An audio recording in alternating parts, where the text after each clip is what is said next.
चलो ठीक है, रोल है। अनिल सर इधर साइलेंट। चुप हो जाओ भैया सब। सर आज आप गोंडा आए हुए थे, क्या आने का उद्देश्य था सर?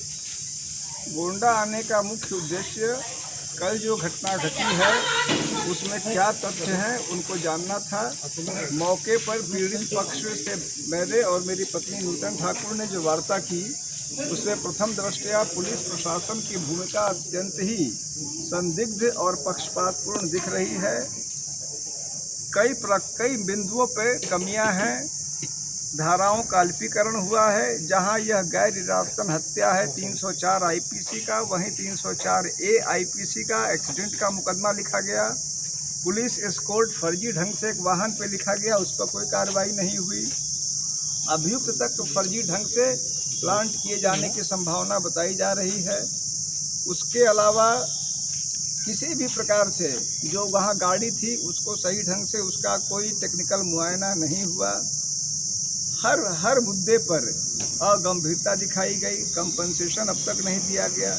हमारी पार्टी ने, हम लोगों ने मृतक परिवार को 1-1 करोड़ रुपए या तो भारत निर्वाचन आयोग की ओर से या जो भाजपा के जो प्रत्याशी हैं श्री करण भूषण सिंह उनकी ओर से दिलाए जाने की मांग की है।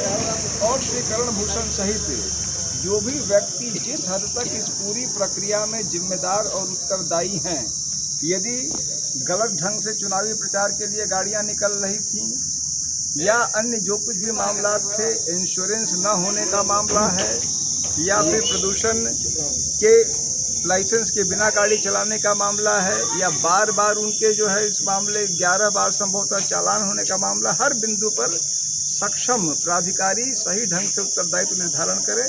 यही हमारी पार्टी की मांग है, जिसके लिए हम लोग आए थे, जिसके लिए हम आगे काम सर आप पुलिस के बड़े अधिकारी रहे हैं, एमबी एक्ट में क्या लगता है, एमबी एक्ट की जो प्राविधान है उसके तहत कार्रवाई नहीं की गई है?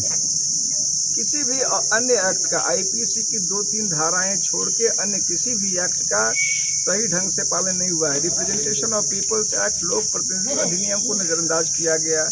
आईपीसी की कई धाराओं को नज़रअंदाज किया गया। मुख्य धारा 304 ए की जगह 304 होनी चाहिए, उसको नज़रअंदाज किया गया। मोटर व्हीकल एक्ट की तमाम धाराओं का उल्लंघन हुआ, उसको नज़रअंदाज किया गया। हर अधिनियम के हर महत्वपूर्ण धारा का नज़रअंदाज करते हुए, अल्पीकृत करते हुए, किसी व्यक्ति को अचानक गिरफ्तार दिखाते हुए, यहाँ तक कि गलत ढंग से या आनन फानन में गाड़ी को वहाँ से हटा के टेक्निकल मुआयना तक सेट नहीं करते हुए, कोई कंपनसेशन नहीं देते हुए अभियुक्तों के साथ पूरी रियायत की जा रही है और जो पीड़ित पक्ष है उसके साथ घोर अन्याय किया जा रहा है। आप कह रहे हैं करण भूषण, तो करण भूषण का जवाब आया है, कह रहे हैं मौके पर हम थे ही नहीं, हम लोग आगे निकल गए थे, बाद में जब हम लोगों को जानकारी हुई तो राहत हमारी तरफ से भेजी गई। करण भूषण सिंह जी की यह बात प्रथम दृष्टया इसलिए सही नहीं दिखती है क्योंकि मौके के बताए तथ्यों के अनुसार जब 5 गाड़ियां वहां उससे कुछ देर पहले कर्नलगंज की बैरियर से निकली तो थोड़ी दूर पर ही छठी गाड़ी थी जो मुश्किल से 100 मीटर 200 मीटर की दूरी रही होगी। और उसी दूरी को तय करने के चक्कर में जब आनन फानन में इसने गाड़ी को रफ्तार दी तभी यह घटना घटी। प्रथम दृष्टया यह पूरा का पूरा प्रकरण एक ही चुनावी काफिले से जुड़ा दिखता है और अतः करण भूषण जी का यह दावा सही नहीं दिखता है। ब्रजभूषण जी ने कहा है कि ये सारी जिम्मेदारी ड्राइवर की होगी। चूँकि ब्रजभूषण जी निश्चित रूप से स्वयं को एक कानून मानते हैं तो अतः उनकी जो इच्छा हो, और मैं यह देख रहा हूँ, उतना ही नहीं मैंने रास्ते में देखा और मुझे आश्चर्य लगा कि आज भी यहाँ पर आचार संहिता लगा हुआ है। पूरे रास्ते में करण भूषण जी का पोस्टर, बड़े बड़े पोस्टर मैं देख रहा हूँ कि हाईवे पे लगे हैं। अभी मैं प्रेक्षक से इस संबंध में भी मिलूंगा। हमारी निगाह में वह भी गैर कानूनी ढंग से लगे पोस्टर हैं, बिना अनुमति के लगे पोस्टर हैं।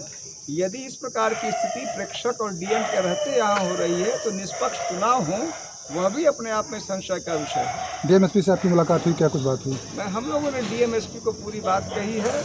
उन्होंने कार्रवाई का आश्वासन दिया है, लेकिन वो क्या कार्रवाई करेंगे इस पर निरंतर हमारी निगाहें रहेंगी। अगला कदम सर आप लोगों का क्या होगा?